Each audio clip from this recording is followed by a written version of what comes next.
Pub Sports Talk, episode 88, the Michael Irvin episode. I didn't carry this on my back, and for you to break it. If you guys don't know that quote, you got to go check out Michael Irvin Talks to You Football. It was like back in 2008. It was an amazing interview. But anyways, that's one of our favorite things to discriminate each other off here. With us, we got Tim the Dr. Fauna. He beat COVID, baby. Fitz, Preacher Man. Let's go. Jay Gray, the Queen, Sip of Death. Post-birthday, she's alive, baby. She made it. And myself. Devin shredding some gnar in Colorado, so we hope all is good with you and staying safe. And you just keep hitting those slopes, man. That's all you got to do.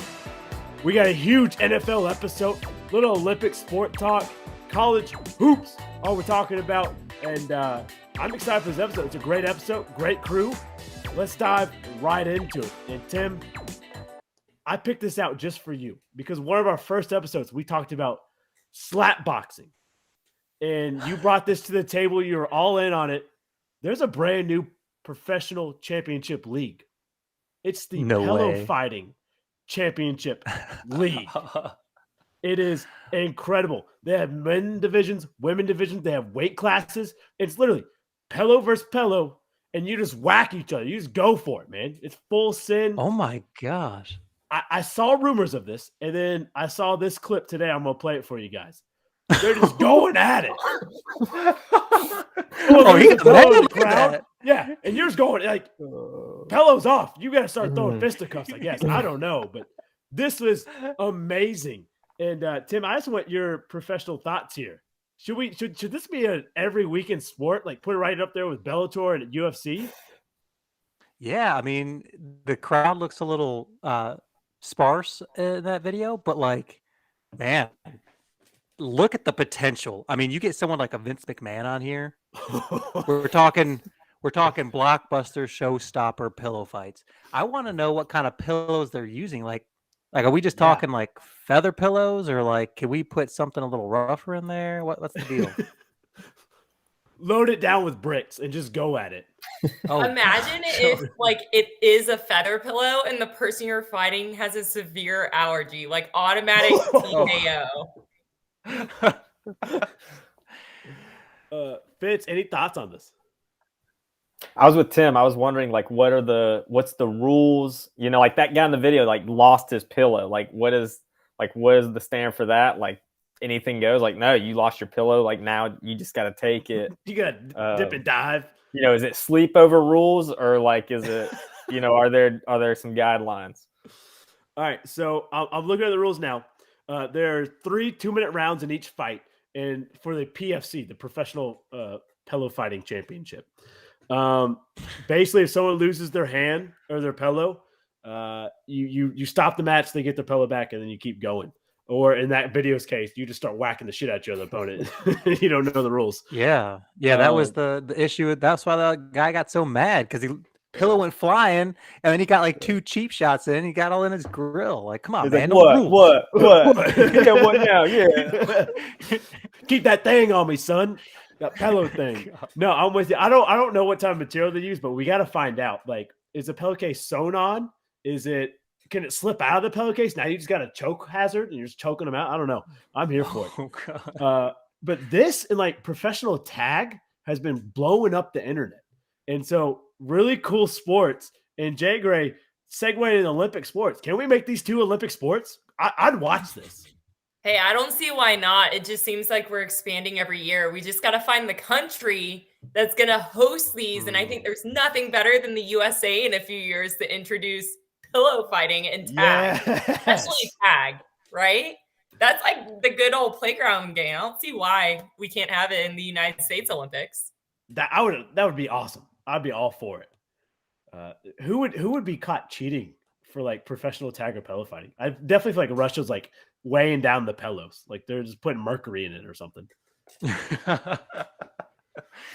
Yeah, I feel like when I hear this, do you know how like you hear the phrase "pop the trunk"? Like they get the trunk and there's like a baseball bat back there, or like a tire. I feel like when people pop the trunk, they got the pillow. They're like, all right, let's go. Let's go get this fool. Like, pop the trunk. Bye. Got a pillow, feather pillow. Man, a lot of promise here. That's 3-ton featherweight Johnson right there, son. Don't make him get that thing. But Jay Gray, you got some Olympic questions for us. Why don't you dive Yeah, in? and the ultimate, just segueing on the pillow, the ultimate best pillow fighter out there will probably be not Nancy Kerrigan, but the girl who set up the hit on her, whose name I can't remember right now. Oh God. Y'all I know can't who I'm think of talking either. about? Yeah, with the metal Put her pipe. in pillow fighting. Let's go. Automatic gold, right?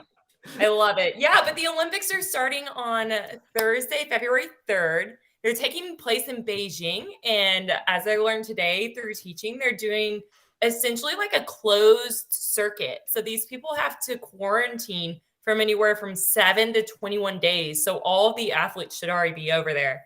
And literally, they stay in their room, they get on a bus, they compete, they go back to their room. Like, that's all it is. And they don't see like any workers' faces because they're all in hazmat suits.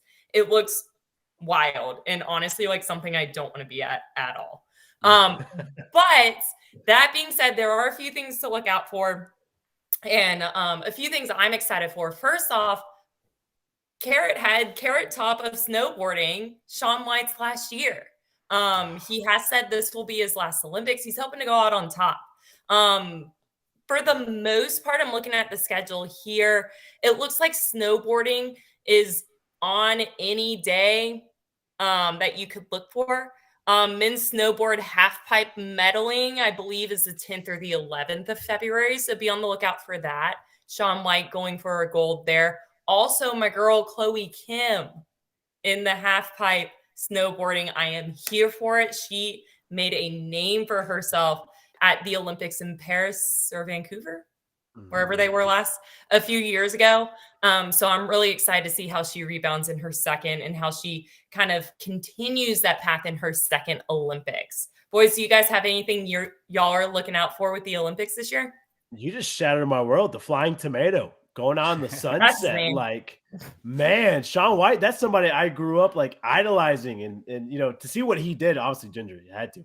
But you know, snowboarding and then going to skateboarding just because it made sense. He dipped his toe in some surfing and then rally car racing. Like, he's had a hell of like just extreme sports career. And man, I hope he goes out with gold. That would be awesome. Yeah, I'll never forget. I had a Sports Illustrated for Kids with Tony Hawk and Shaun White, and Shaun White was like this young prodigy. Like, I don't know how old he was. He might have been like 11 or 12 when they did it, but like he's still going. I love his. I follow his TikTok. He's got some of the best content. He just like eats cereal and watches and reacts to like other snowboarding videos, and some of the best content. Like the videos are fire, and then his reactions just make it even better. So definitely on the Shaun White bandwagon. Tim, any thoughts? Yeah, Shaun White. The only thing that upset me about Shaun White was he wasn't in the N64 game 1080. If you guys know, there's a snowboarding game. And I mean, obviously, Shaun White came after this game, but I always thought, like, man, why wasn't Shaun in this game? It would have been so lit. I mean, you're going down this Mount Everest-sized mountain, and you're just shredding the slopes as this flowing ginger is just crushing it. Like, that's the only thing that upset me. But yeah, I mean, I'm really hoping for Shaun White to go out on top, like you guys said. That'd be wonderful. Yeah, I didn't do. Go So ahead. I didn't do my research. So Jay Gray, I'm gonna pick your brain. I don't really know Shaun White's Olympic history, or if he's trying to chase any medal records here. Like, what is there any scoop of what to watch for Shaun White specifically? Yeah, I mean, I know this is just his last Olympic. He's kind of been the face of Olympic snowboarding for the past few years, especially for the Olympics themselves. I'm looking up his medal count right now because I don't know it off the top of my head. But it says he's looking for one final Olympics. He has 13 X Game gold medals. And I think I think his first Olympic gold medal was the last one. For some reason, he always choked in the Olympics. But yeah, I mean, he's been the face of snowboarding almost for the entire world for over a decade now. So we just hope that he goes out on top more or less there. But yeah, 13 X Games medals. This will be his fifth Olympics. and he won his 3rd gold at the 2018 Olympics. Okay. Man, 20 years of doing this thing. Yeah. Wow. But a few more things to look out for. Some heated contests. I'm going to go one for the men and one for the women's, and then just give Matt's British women's curling team a shout out because, they're looking to tear it up. But watch out for the men, the U.S. men with their mustaches and creepiness. They'll be there too.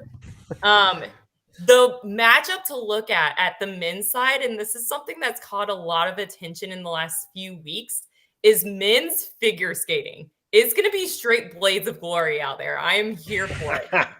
Apparently, the U.S. has a young guy. He competed at the last Olympics at 18. He's a few years older now. His name's Nathan Chin. And they're expecting him to medal and to compete for the gold.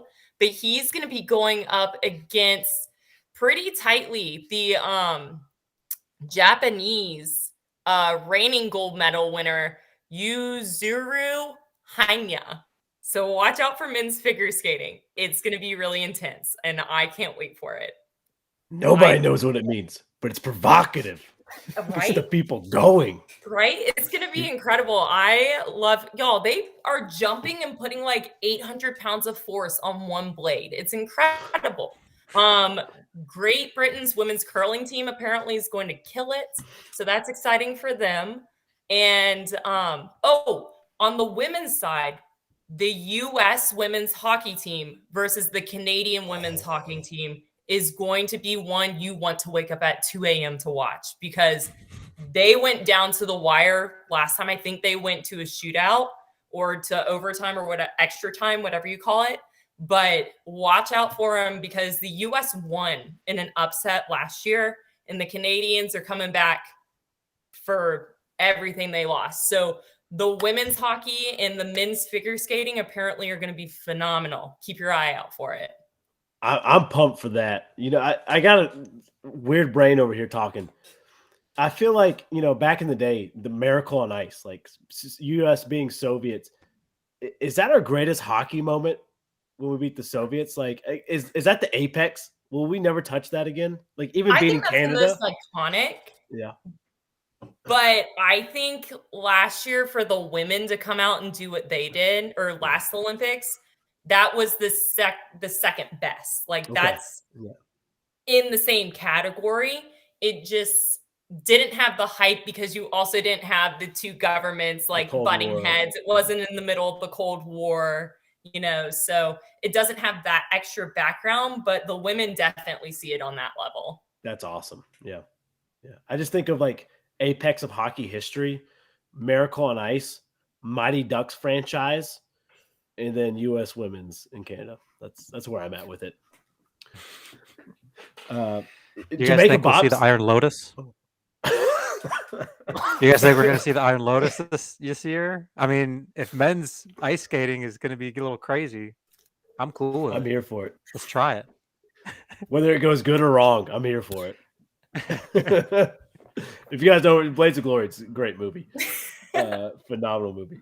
Anything else Olympic we want to talk about? We talked about Jamaica making their bobsled team. They're qualified for 2 events, which is going to be awesome. That's going to be cool to watch too. But anything else? Yeah, I'm repping. Track and field, but still repping.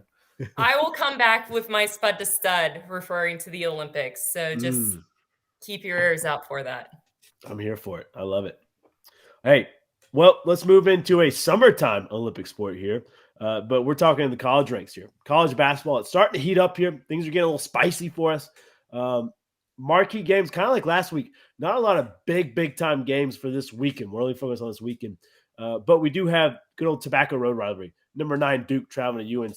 UNC is having a downturn of a year, but it seems like most traditional teams are. Then we got number 20 UConn versus number 14 Villanova, and then number 15 USC versus number 3 Arizona. It seems like the Pac-12 is really heating up here. Any of those games really intrigue us? Anything I missed out on the schedule here? Anything can happen on Tobacco Road, and it's at UNC, so definitely don't count them out. I guess we're almost familiar with that rivalry, so that's really what sticks out to us, but I didn't know that was happening this weekend, so I'll definitely have it on. Yeah, for sure. I mean, yeah, anybody can win or lose, especially the away team. Anything else about it? Just had to plug it there. Yeah. Hopefully we get more and more into the college basketball there. But that's it for other sports. We got a huge NFL show here. And let's just dive in with the news that broke today. And Jay Gray, your boy, kind of helped break this news here. Brian Flores. Oh yeah, we'll get there. We'll get there. We're gonna get there. We're gonna get there. Big curveball. Yeah, two big news popped off. He's today. also my boy. Yeah, Brian Flores is suing the NFL. Basically, what happened was Bill Belichick texts Brian Flores and said, "Hey, congrats! I heard you getting the Giants job." And he said, "What? I had my interview on Thursday. I haven't even interviewed for it." And Bill Belichick's like, "Oh, I mean Brian DeBell, I guess." Oh no. So basically, the Giants were just bringing in Brian Flores to amend the Rooney Rule, which is the minority coaches have to be interviewed for the process, which is kind of a joke of rule because they walk them through these steps without even considering them seriously, and it sucks for him. And Brian Flores caught the Giants doing this thing red-handed. And thanks to Bill Belichick for whether he meant to let it slip or he accidentally texted the wrong Brian. Who knows what Bill Belichick was thinking in the cut-off sweater there, but Brian Flores is going to sue the NFL big time because he's not getting treated fairly. They're already getting the job to somebody else, and he's going to go for the interview. Like, come on. And so it has huge ramifications. Plus, the Dolphins, he's accusing the Dolphins for paying him $100,000 for every game he lost in 2019. Like, hey, I'll pay you $100,000 if you lose this game on Sunday, which that's a huge allegation. So, any thoughts on that drama that's heating up here? It'll be interesting to see how it plays out. The news is still breaking. There's still a whole lot coming out. The other team named in that lawsuit for sure, I believe, were the Broncos and maybe the Texans as well. Yes. And it just baffles me that he hasn't been picked up yet because from what I saw, he did nothing wrong in Miami. Again, I don't know what's going on behind the scenes. I'm hoping it's just that front office is something you don't want to work for. Hoping the Saints will snag him. But I don't know if putting this out and suing the NFL right now hurts his chances to get a job this year. Yeah. Yeah, I think the statement I read was pretty much like he's willing to put that on the line. And it's such a shame because, I mean, the stretch he had this year for Miami and then he's in the mix of coaches and everyone's like, oh man, like he's going to be a steal.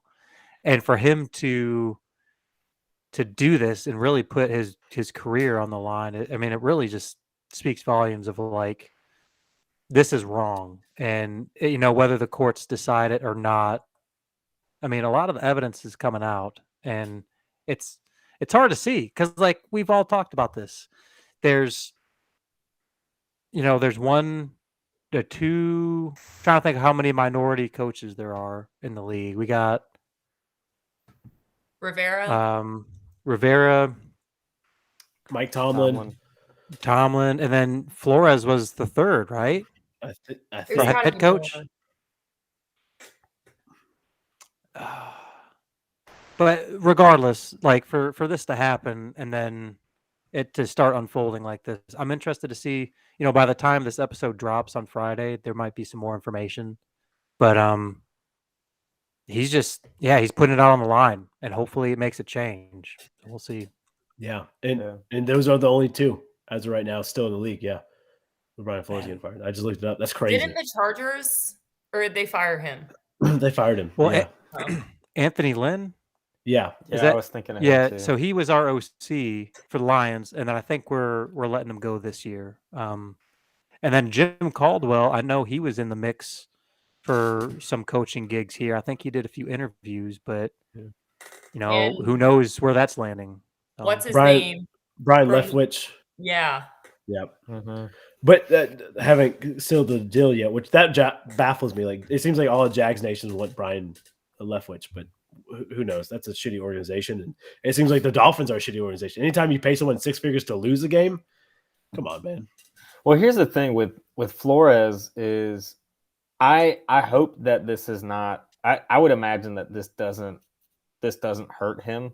Like this isn't. I'm just saying, like in the grand scheme of things, like what we saw with Urban Meyer and like John Gruden, like this isn't like a big deal. He's just really fighting for equality. really just advocating for something that should be a good cause in the NFL across the board. So I don't think he's blackballing himself or anything like that.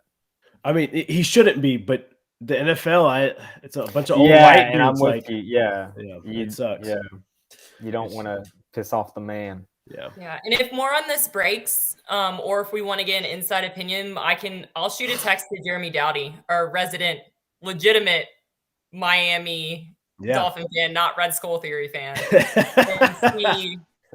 and see what he has to say about it. Just initial reactions. For sure. I'm down for that. All right. And then the other big news that's popped off today, Jay Gray, you're wearing the jersey.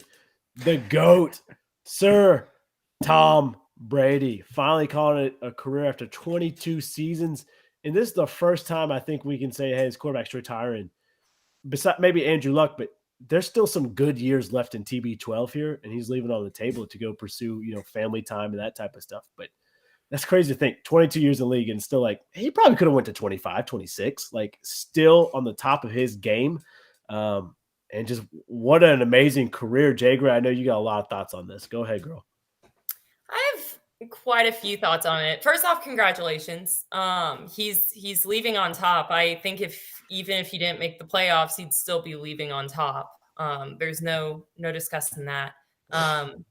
He has won as many games as many playoff games as the entire Cowboys franchise.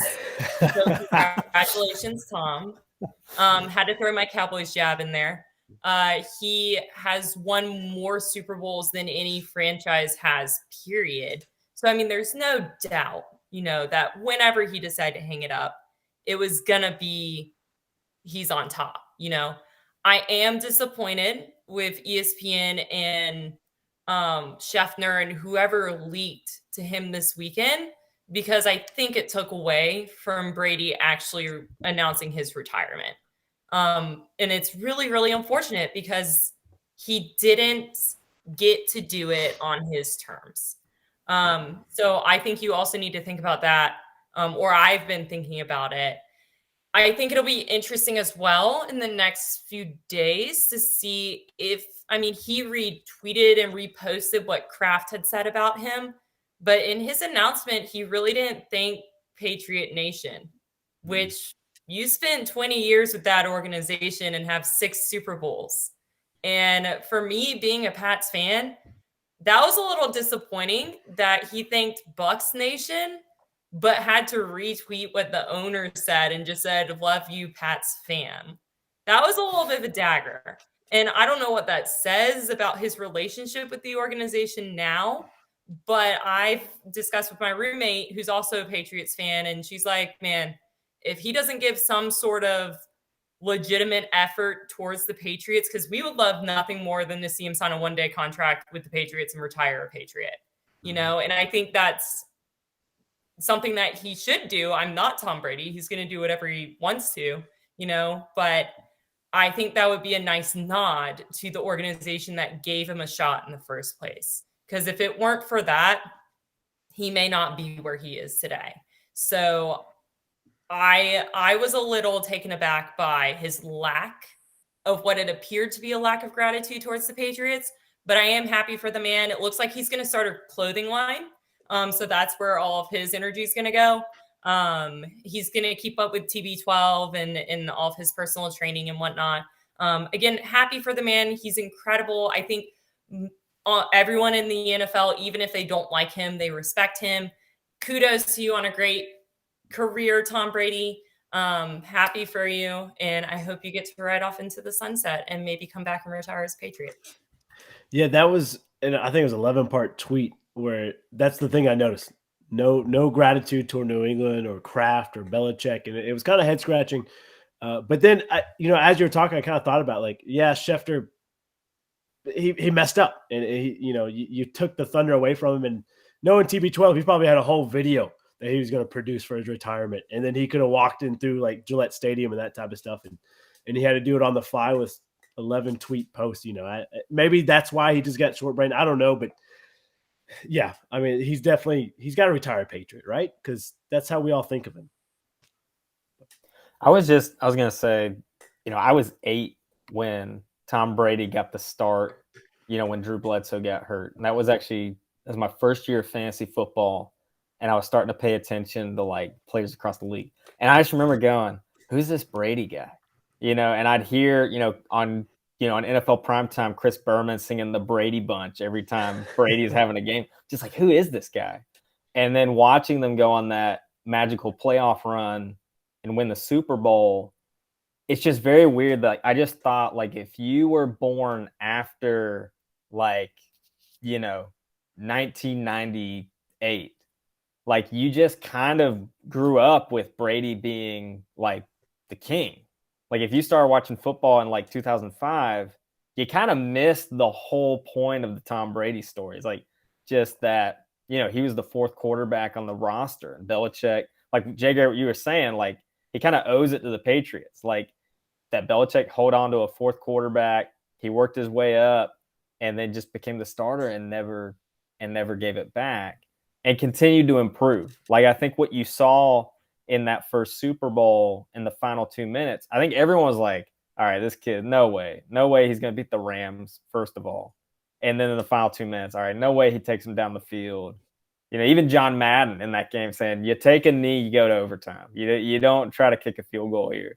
And he did it as this kind of young, like, guy that no one really thought anything of him. I think even when he won the Super Bowl, it was like, all right, well, this is done, right? Like it was just kind of a one show pony or whatever. But he's just now, just what he's been able to accomplish in 2 decades is unimaginable. It's just crazy. The other thought I had is the new Brady documentary series is just kind of baffles me, that he didn't even retire and they were already making like a documentary series, like trying to be like Last Dance. And I'm like, how about like wait like 20 years, like wait till you got some gray hair and then reflect on it. But no, congrats and happy retirement to one of the best. If you haven't watched Man in the Arena, do it. It's phenomenal. I the agree. 4th episode is the best one because they got Randy Moss and Michael Strahan. Yeah. And they're hilarious. Yeah, so I mean Brady, he's one of the names for the sport that you immediately think of. I mean, you think of NBA and Jordan or Kobe, or like hockey, you got Gretzky. Like there's these names that the players themselves have evolved the game. And I mean, everyone said everything you can about Brady. It's really, I mean, when's the next Brady? Like, when are we going to see this next player who, if ever, can go 20 plus years playing the sport and doing it at a consistent level? So it's just, like,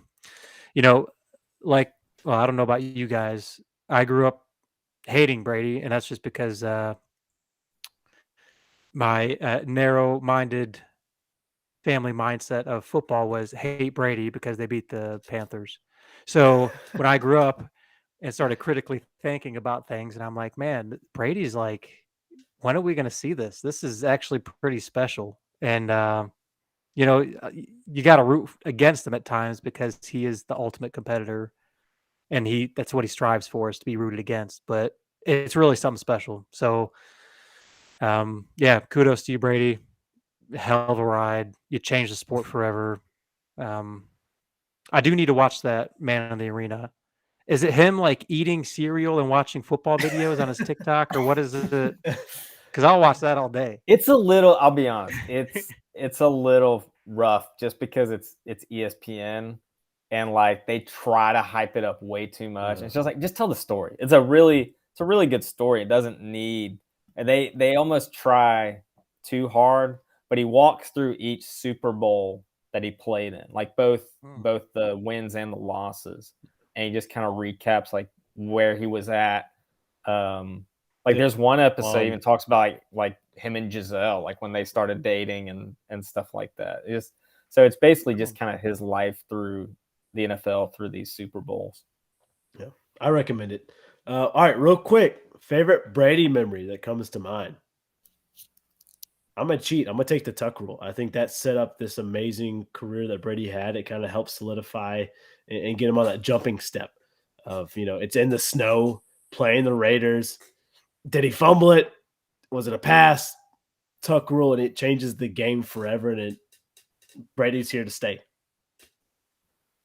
I have way too many.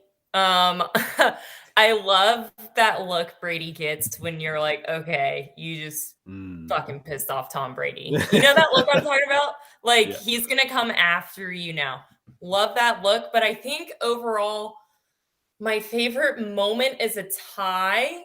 And one of them's after a touchdown, and it's freezing outside, and he's sitting on the sidelines, and Julian Edelman's coming up to him. He's like, nice job, man, like Julian Edelman does. And he just turns around and yells at him, you're too fucking old. And I'm like, this is great. Because you can tell it's like 10 degrees. It's wonderful. Yeah. The other one is after the Seahawks did not run the ball, and he's just on the sidelines jumping around with Jimmy G, screaming like his daughter would. And you could tell that was his 4th Super Bowl, and just how much that 4th Super Bowl meant to him. He already had 3, and it relied on a nobody, an undrafted free agent, someone they pulled up from the practice squad.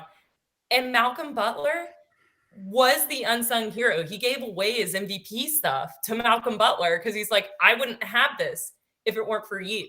And it just shows how much he loved the sport and how much he loved his teammates and his team. And I think that's just an incredible Brady moment in itself. For sure.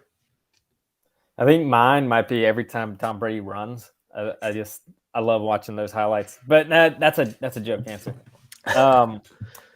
I was gonna say I just remember every time, kind of what Tim was saying is like, when's it gonna dawn on us that we're watching a legend?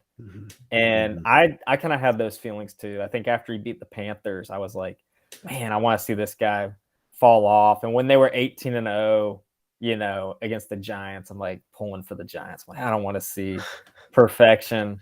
But I was probably in college, and it was whenever they were in the primetime slot, if they had a Sunday night game, I was like, I am not missing this game.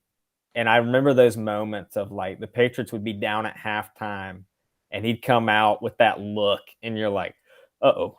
You're like, they're in trouble. So mine is probably, it's either, I would say, because I also saw that look against the Falcons in the 28-3 game, is I saw that look, and I remember sitting with my friends like, it's not over. I mean, it felt, like everyone in there is like, it's a long shot.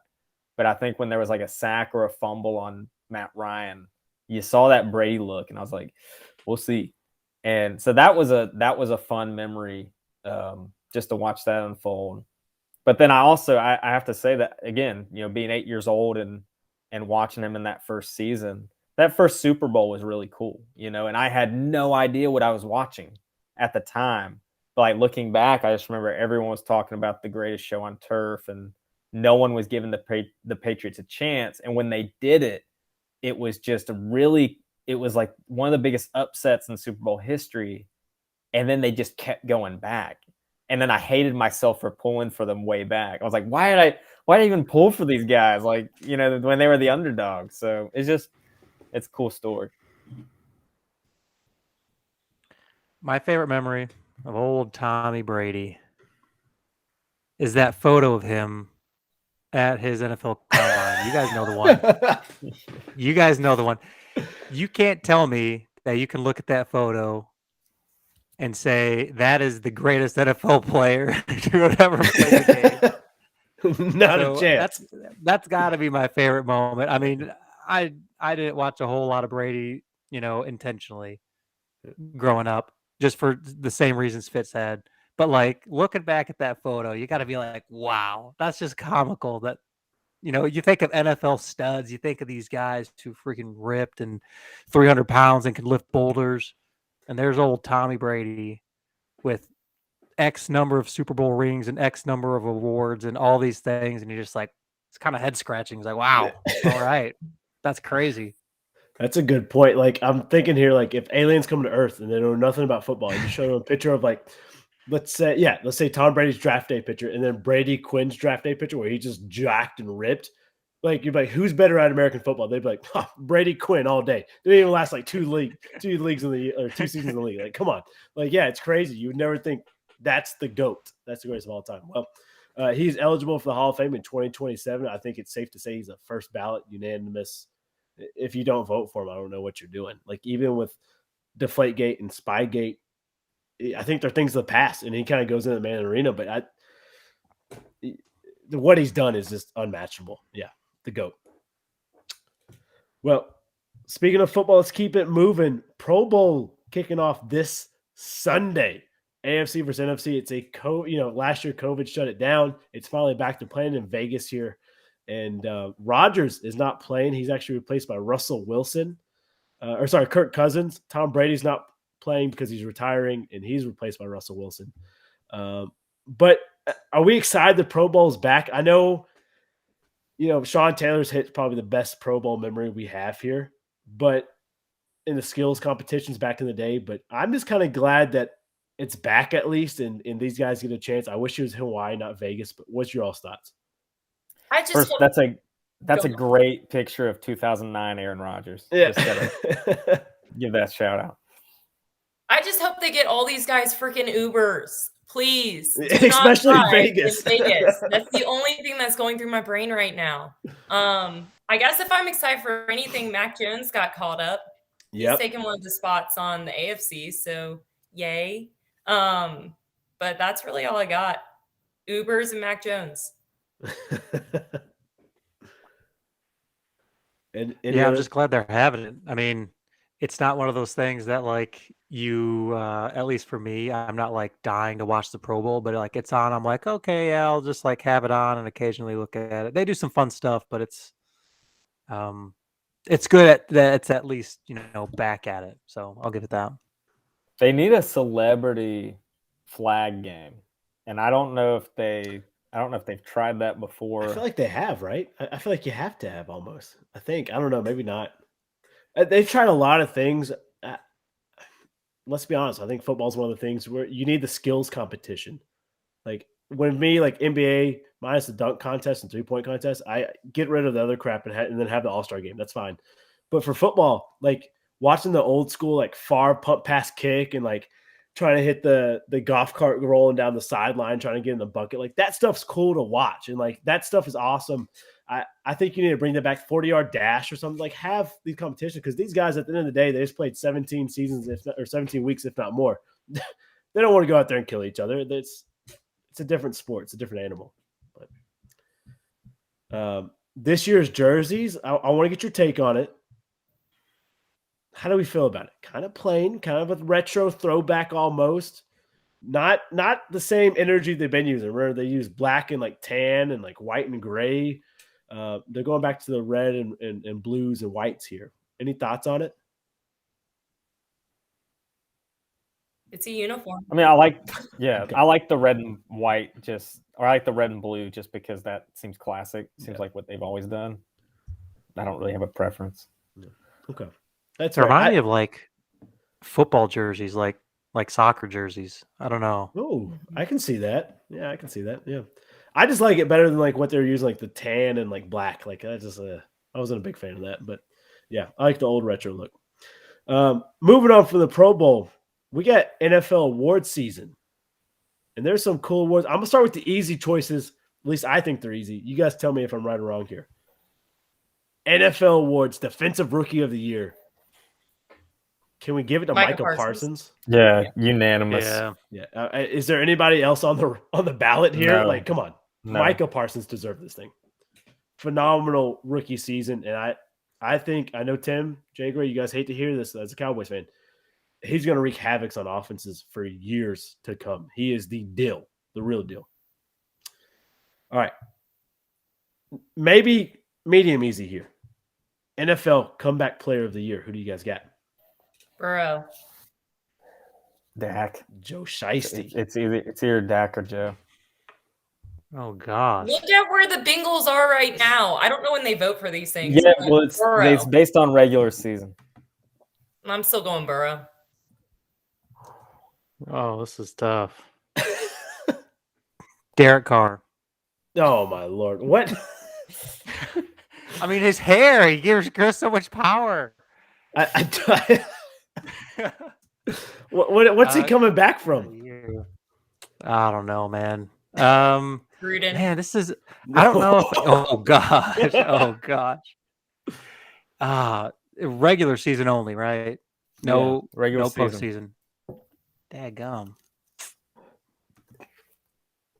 I got to go Burrow on this one. I think pretty much people counted him dead last year. I mean, I think his knee actually did die. So, and now he's in the Super Bowl. Yeah, I will say this. I think Burrow turned it on at the end of the year. I mean, like his last, again, Joe Burrow in December was phenomenal.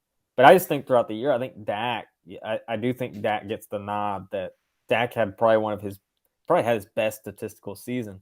And it's just unfortunate that was choked in the playoffs like they always do. So, I mean, just again, based on regular season, Joe had a great final push, which is why he's in the Super Bowl. That's what you got to do at quarterback. You got to be hot when it gets cold. Yeah, I mean, look at the injuries. Both of them, obviously I had what Joe had. Knee replacement or knee reconstruction. It sucks and it's terrible. I would never wish that on anybody. Dax looked gruesome and ugly, and I can't imagine the rehab process of that. Their stats are almost mirrored, similar. Joe Burrow threw for 200 more yards, but also threw for 3 less touchdowns and 4 more interceptions. So, and then you look at the team records, pretty much identical too. Obviously, I'm going with Joey Shiesty, but I think both men deserve the award. I could see it either way, but me being a hometown kid, I'm going to go Cincinnati. All right. Maybe same boat here. NFL Coach of the Year. It would have been Mike Vrabel for me, but golly, that does not age well. Regular season. I'm still I going know. Mike Vrabel. I mean, what he did without King Henry is amazing. Let me throw this in there. Zach Taylor going from single-digit wins to a Super Bowl appearance and that turnaround quickly. He's got to be in the conversation as well, right? Yeah, I actually do. Yeah, I think so. One more Vegas favorite here, Sean McVay, just what he's been able to do with the Rams, getting Stafford in there, kind of what they've been able to blossom and turn into here. People put McVay on their ballot as well. But if I have to pick, I mean, it's Taylor or Vrabel for me, and it's a flip of the coin. Obviously, Cincinnati guy, I've got to go Taylor. But if I'm an honest pick, both of what they've done is amazing. Yeah, I could see all 3 of these guys going home with it, not be upset with any of them. Mm-hmm. Hands down, Tim, thoughts? Yeah, I'm right there with you. I'm probably a little more partial to Zach because he rose the organization from the ashes just 2 seasons ago, and now they're in the Super Bowl. So hell of a year. So I got to give it to Zach. But like Jay Gray, I'm happy with any of these. They're all great coaches. They've done wonderful this regular season. Exactly. All right. Probably the highly contested one here. NFL Offensive Rookie of the Year, which basically it almost translates to Rookie of the Year in a lot of voters' eyes. But who do you got here? Jamar. Man. The gritty king himself. Yeah.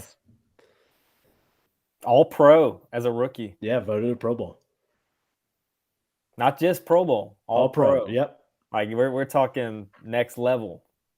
Like he's voted best at his position. Broke rookie receiving yards, postseason yards. Like history books has a name on it. Or he has a name on the history books. Another name, Jay Gray's boy, Mac Jones. Yeah. Mac 10. And while I'm thinking about Mac Jones, you also need to think about how tailored that Patriots offense was to him.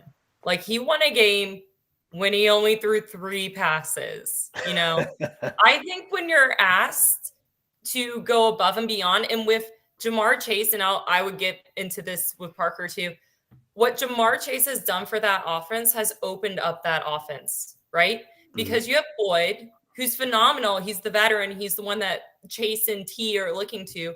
But I think Jamar Chase being on that team was the best thing that could have happened to T. Higgins, who is also an explosive player. But it took some of that weight off his shoulders. So even though, hey, I'm hoping Mac Jones, we go on a run, we have another 2-3 Super Bowls from him, I would love it.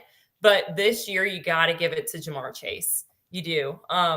Just because he went into an offense that was already made and made himself get noticed. Whereas the Patriots, which kudos to the team and to the coaches, tailored that offense to work with Mac.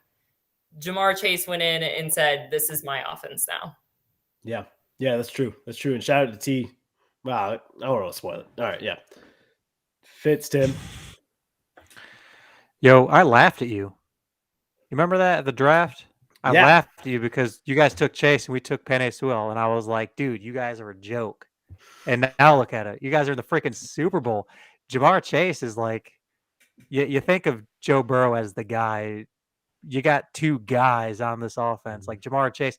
And the funny thing was you had all these reports in the preseason, like, Jamar's not catching any balls. Oh, my God. Like, what a bust. And here he is, like, just breaking records. So, yeah, I got to go with Chase. Yeah, and I've said this multiple times. I was one of the ones that, like, Tim, you're right, laugh in my face. We're not protecting Joe. And now I'm like, you know what? It worked out for us. Who needs 3 seconds to throw a ball? You just throw it up to Jamar. Fuck it. Jamar's down there somewhere. Yeah. Well, something about Jamar. I mean, Chase won it for me the first time they played the Chiefs, and he just had a monster day for any rookie. I was like, he's got it. No rookie's ever done this. But I think what's interesting with that, the draft theory of, like, do we go O-line? What I didn't really, it took me a while to really understand was just the chemistry between Burrow and Chase. Like, what I see Rodgers and Adams, what took years for them to get dialed in, Burrow and Chase have that from their time at LSU. Mm-hmm. Like, they just have that timing, which is something you can't really, like, you can teach that. It just takes a while. But I think that's such a key piece for why they're so young, but also why they're doing so well. And it's just they are just locked in. They understand each other very well. Yeah, very much so. Chase is the favorite, minus 250 favorites for Vegas. Mac Jones is at plus 200 as an underdog. Nobody else is mentioned on odds here. So it's a two-man race. Some people were saying, hey, Najee Harris, but what he did with Pittsburgh is awesome, but it wasn't, oh my gosh, look at this rookie go. So, all right, final category, because I think NFL Defensive Player of the Year, for me, it's easy, but it's TJ Watt. What do you guys say? Yeah. Okay. MVP, who do we got? That man, Aaron Rodgers. He is one of the favorites. Throw Rogan, some are calling him. So I've never heard that before. That's awesome. Anybody else coming to mind for us? If I were allowed to vote, I would vote for Cup. I would. Oh, yeah. Cup's a I great would vote one. for Cooper Cup. And then I think you still got to throw Brady into it. Yeah. He had an incredible season dealing with the drama and all those other things. But I think what Cup did this season is incredible, and you're still seeing him do it in the playoffs and got him to the Super Bowl. Absolutely. To me, it's either Rodgers or Brady. Cup is what he did is phenomenal, but we've seen it's a quarterback race. So if I was a betting man, but I think Cup is probably the most deserving guy on there. Another guy who's probably deserves it, who doesn't get enough limelight, Jonathan Taylor, what he did with the Colts as a running back. Obviously not a running back friendly award here, but Jonathan Taylor had one hell of a year this year. Actually, I wouldn't be upset if Cup won it. I think receivers and running backs should be in the conversation. And for Cup, triple crown. He led the league in receptions, yards, touchdowns. So for me, like, if you're supposed to give it to the most valuable player, it's Cooper Kupp. But if this is based on the standards that's been for years, then it's Rodgers. Yeah, that's fair. That's fair. All right, Any other MVP thoughts here? Oh, Tim. No, I was just gonna say, yeah, I'm all my chips are on Cup. I mean, you think of MVP, you think of like the final drive of the game, and yeah, the quarterback is orchestrating it, but the ball's in Cup's hands. Like Stafford's finding Cup, and then Cup is clutch with it. So it's like the numbers are there, man. I just wish they broke this whole quarterback barrier of like give it to these other players who truly make this team go to the next level. So I'm all on Cup, but it won't be. Yeah. It'll be a quarterback, unfortunately. You're filling your cup up with Cup. Hey, The thing that's weird is like this isn't a quarterback year. Like sometimes there's quarterback years where it's like, oh, Manning threw for 50 touchdowns, or Breeze throws for 5,000 yards. I feel like these quarterback numbers are good, but Cup's numbers are better. Mhm. Like usually when there's like a receiver that's in the conversation, it's like, well, Rodgers did throw for 45 touchdowns and something like that. I don't know. It does seem weird. Like I feel like Cup should be more in the conversation, but he's just not. He's getting completely snubbed. Yeah, I agree with that for sure. Well, let's turn our attention back a little bit here. Let's talk about last week's game. We said, hey, is this going to be a letdown of games? Is this going to be like we had this electrical divisional round? There's no way the championship can live up to this, right? There's no way. Ha! Wrong. These games were amazing. Cincinnati Chiefs 27-24. Hooday! Rams 20. 49ers 17. And we have our Super Bowl met Rams versus Bengals. How do we feel about this? Both great comebacks. So you had the Bengals come back from 21-3. You had the Rams come back from 17-7. I think with that first game, the Bengals Chiefs, it was interesting that the Chiefs at one point they had this is just small football talk right now. This is the inches of the game. So early in the first quarter, the Chiefs called a timeout on a controversial spot, and then they threw a challenge flag. It was their first drive. Yeah, and Andy Reid wanted that timeout back, but they said no. Like since you called the timeout, you got to burn it. Because usually they'll just give you your timeout if you win the challenge.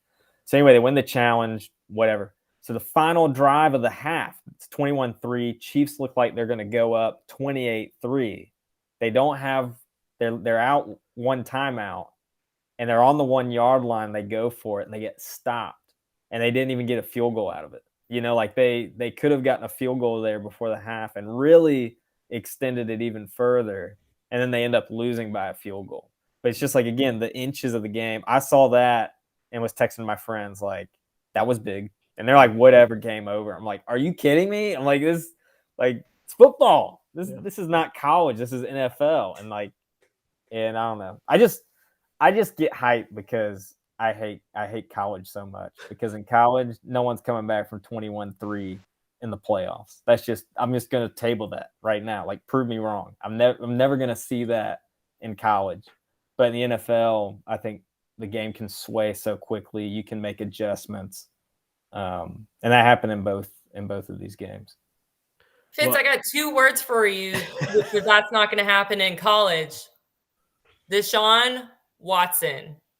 They didn't win the game, but they came back down 21 and took Alabama to overtime that first year they were in.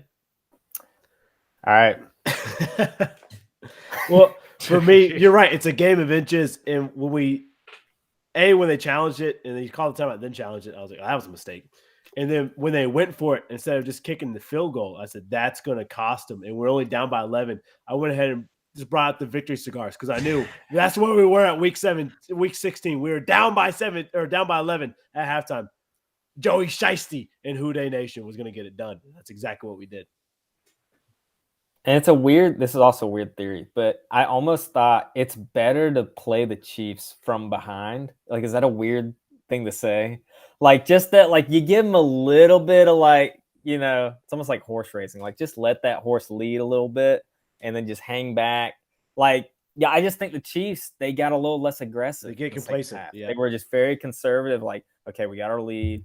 and they got away from what they do best. And I've seen that happen with teams like that, or at least with the Chiefs, just every now and then. But obviously, you got to be good and you got to make stops. But I don't know. It was an interesting theory that I thought. No, that's for sure. Any other thoughts here? Tim, I know you're happy. Stafford in the Super Bowl. He gets a chance to ride on that sunset. Well, he's not retiring, right? But he gets that 12 years of pain in Detroit. He gets to get some glory. I love it. I love it because you see all these media outlets now talking about Stafford, and it's like, yes, he's not in a crappy organization. He is a good quarterback. We've been trying to say this, but we've held him back for so long. Yeah. Can you guys think of like truly a better postseason in football? Like game wise, just consistency. Like this has been outstanding. I Like can't as a think of football a fan, you blowout. got to be happy. Yeah. Yeah, The only it's been playoffs, crazy. yeah. The only one that stands out for me, it was the year of the Malcolm Butler interception when they didn't give it to Marshawn on the one.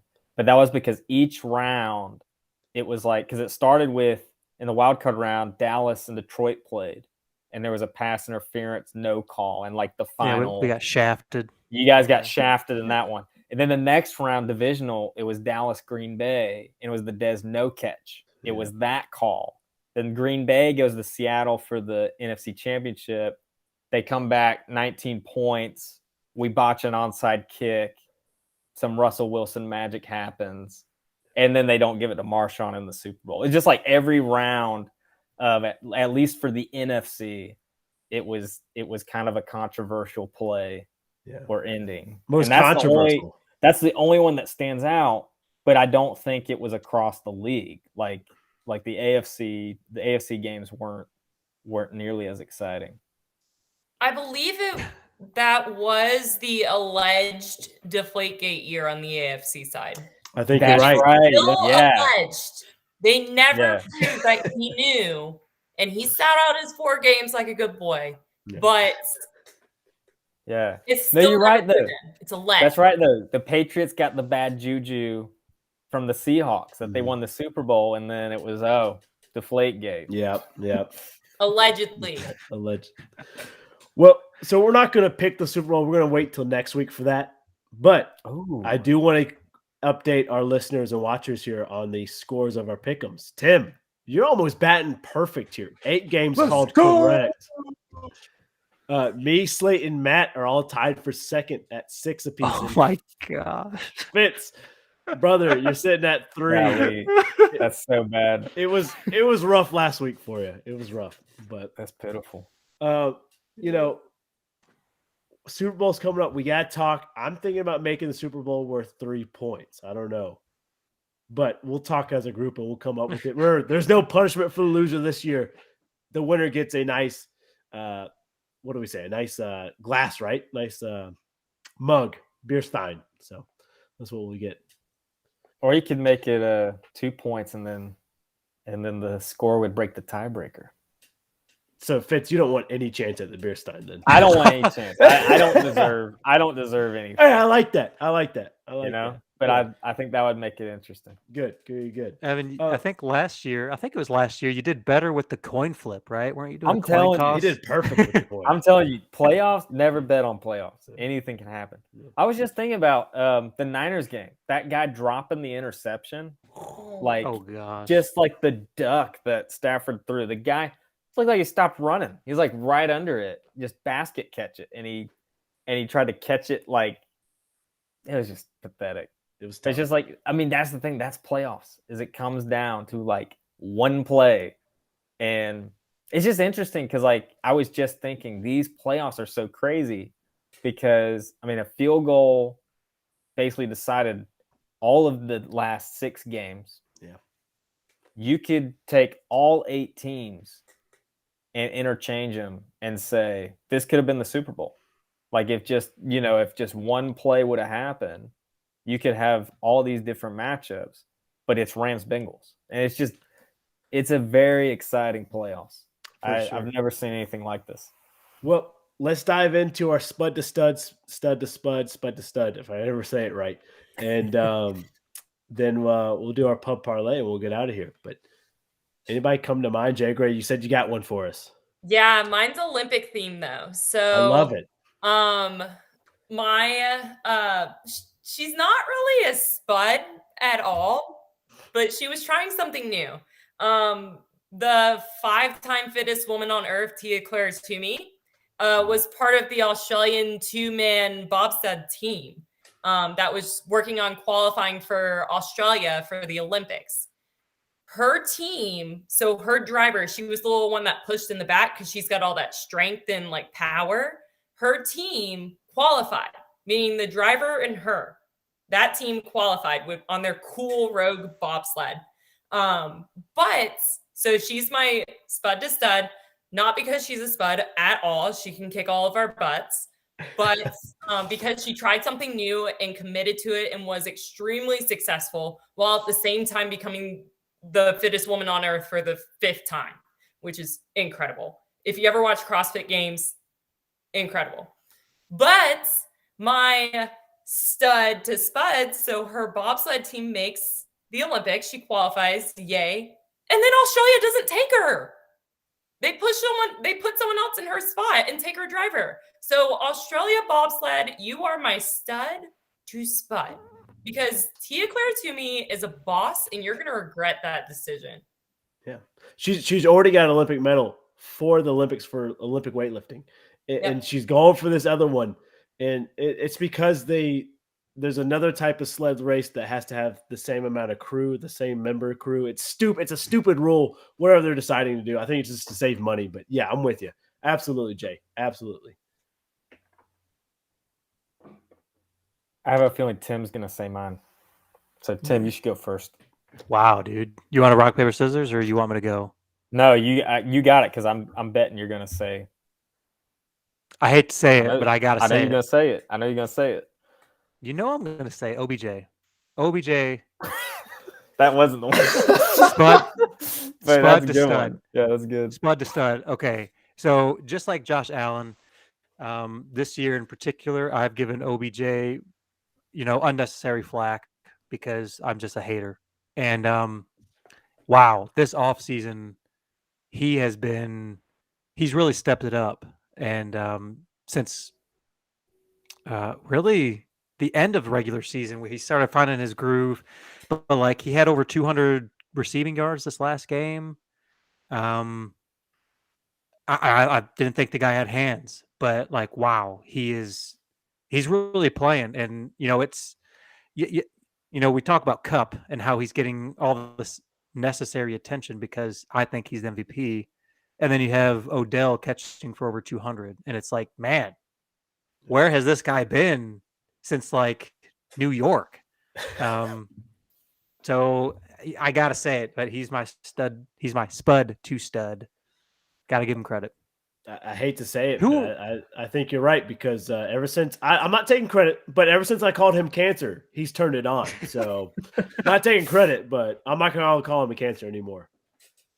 No, I was going to say. I thought you were going to say Matt Stafford.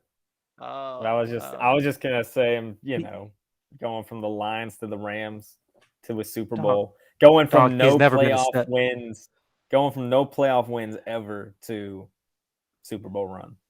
Homie, he's never been a spud. You've never seen him be spud. You would never call him a spud. Actually, another stud to spud I have is Jimmy Garoppolo. John Lynch gave him the kiss of death. Looked like the Godfather 2 exchange between Fredo and Michael. Just kind of like, man. I don't want to see you again. If you ever talk to our GM, I want to know a day in advance, so I won't be there or something. Yeah, it did not look. Yeah, good. Jimmy G, just kind of question mark around where's he gonna go. The Niners are moving on. They're taking Trey Lance. Despite Jimmy having a decent season and winning some playoff games, he's not enough. So, you got the ball with 1:30 down 3. You figure if you're gonna be the guy, you got to take him down and get Robbie Gold to kick one through. But look at the earlier game. I mean, Burrow, Mahomes, you give them a minute 30, any of those guys, they're getting it done. Even Air Bear probably is getting it done. Yeah. I mean, yeah, absolutely. I'm with you. My spud to stud. Shout out to Cincinnati, baby. We're in the Super Bowl. We're going for it. We're doing it all. And more importantly, I think all of America was behind us because Jackson and Brittany, they disappear. Joey B made them disappear in all of Cincinnati. I'm excited for it. I'm stoked for it. And now we just got to bring it home. You know, third time's the charm. Let's go get that Super Bowl ring. But I'm just glad main media is finally realizing, hey, the Bengals are on to something. They're a good team. Hop off my dick, Stephen A. Smith. A little too much, but who else? He said, I make too much money for these to be fake. Said, hey, Joey, with the glasses. Bad. Yeah, I was looking them up. I was like, yeah, that's true. That's true. All right. Pub parlay, we ready? I'm never ready. Let's do it.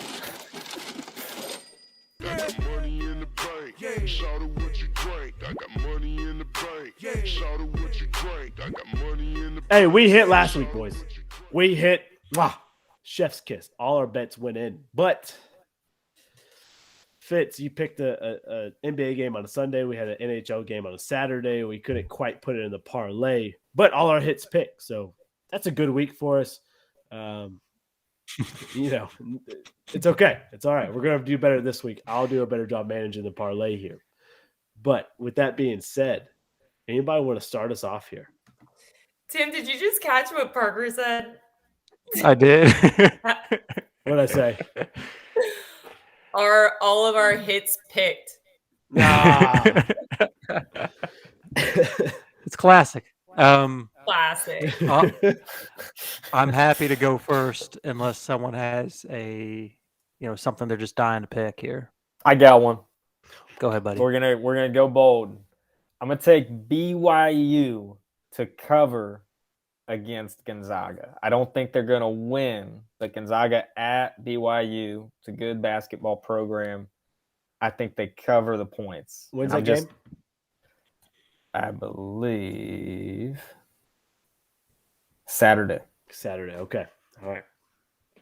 Tim J. Gray. While we're on college basketball, I'm going to take Miami to go into Virginia and win. And that's on Saturday as well? Yeah. Awesome. I thought about you and Team Duke, and I stayed away. Yep. Good call. You're welcome. I don't know how this is going to work. You guys we might have to switch things up. I'm going to take U.S. curling over Sweden on Friday. Is that legal? Let me check real quick. U.S. curling. Let's see if it's even. Yeah, well, I'm not sure because it's also a round robin on Friday, so it's like I don't know how the sports book does round robin on curling. It's weird. Okay, it does not have curling on here. We got to talk to our boy Raphael and get curling on here. Oh, no, I don't know if I have a secondary. Wait. I'm gonna have to think about this.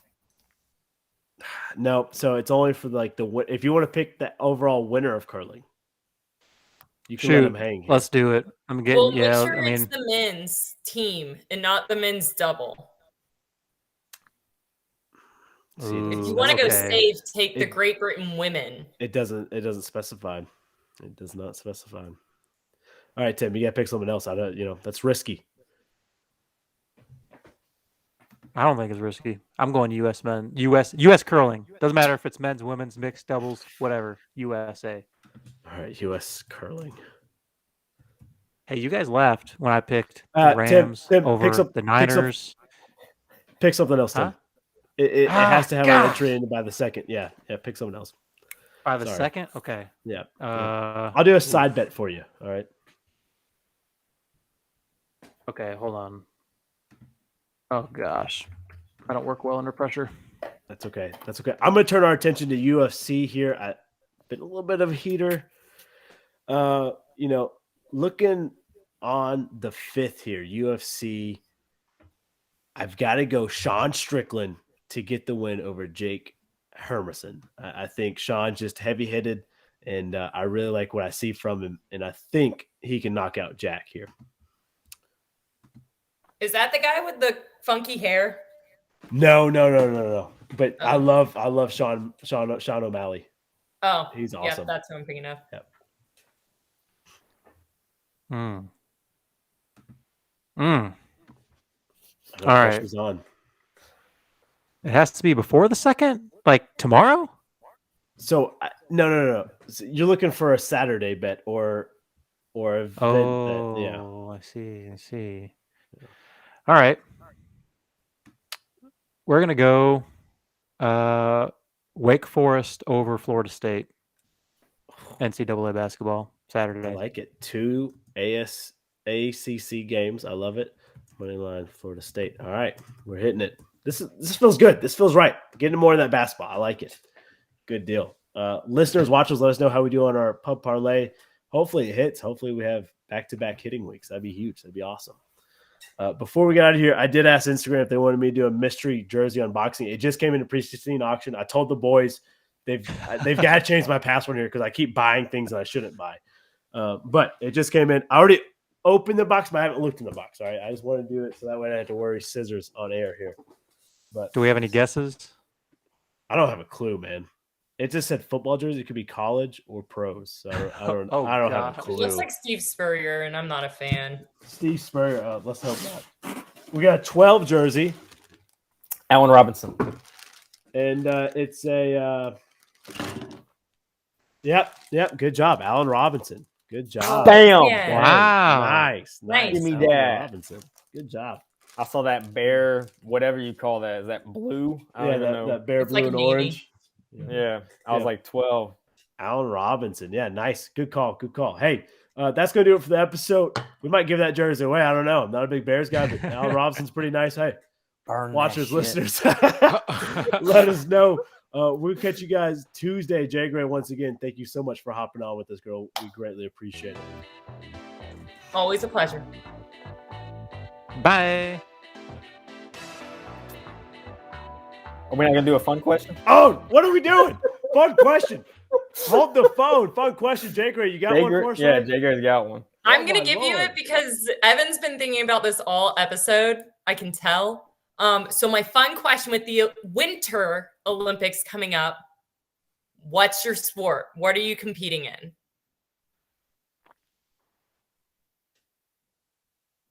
I'll go ahead and give you mine, and I'm kind of stealing it, so it's not actually mine. But pretend I'm Brian and I serve in the U.S. Army, and I'm okay. So mine would be the biathlon. And if you don't know what the biathlon is, it's when you cross country ski and then you stop and you shoot shit. Yeah. Cross country ski, shoot stuff. I love it. I gotta go back to my roots. Yeah, I'm going go, ice Tim. I hockey. can't decide. I'm going ice Nice. hockey. Yeah. 100%. You know, I was thinking curling but I don't have that much finesse. You know, hockey, we're just going to drop the gloves. We're just going to go. You know, you have a problem with me? I'm going to knock out your teeth. Let's go. I do the long speed skating, like not the long track, not the short track. I think that'd be too stressful. But I like the long track. It's usually just you and one other person, and you're just racing for time. All about those strides. You gotta get those strides in. But yeah, that'd be mine. I like it. I'd say snowboarding, but nowhere good enough to even try to compete on that one. I'm gonna go skeleton racing. Just you, the sled, and just say your prayers, eat your vitamins, and pray to God you don't crash. Is Why skeleton not? with face first? Yeah, face Oh. first. You full sin, baby. Gosh. I'm here for it. Let's do it. It's nice knowing you. Great question, Jay Gray. Once again, I apologize for leaving it out. Now, enjoy the weekend. Have a cold one. Bet on some sports. Watch some sports. As always, be a friend, tell a friend about Pub Sports Talk, and we'll catch you guys later. Bye. Have a wonderful time. See ya. And a bit And a- well. There we go. I forgot. Hey, there we go. Nice. perfection.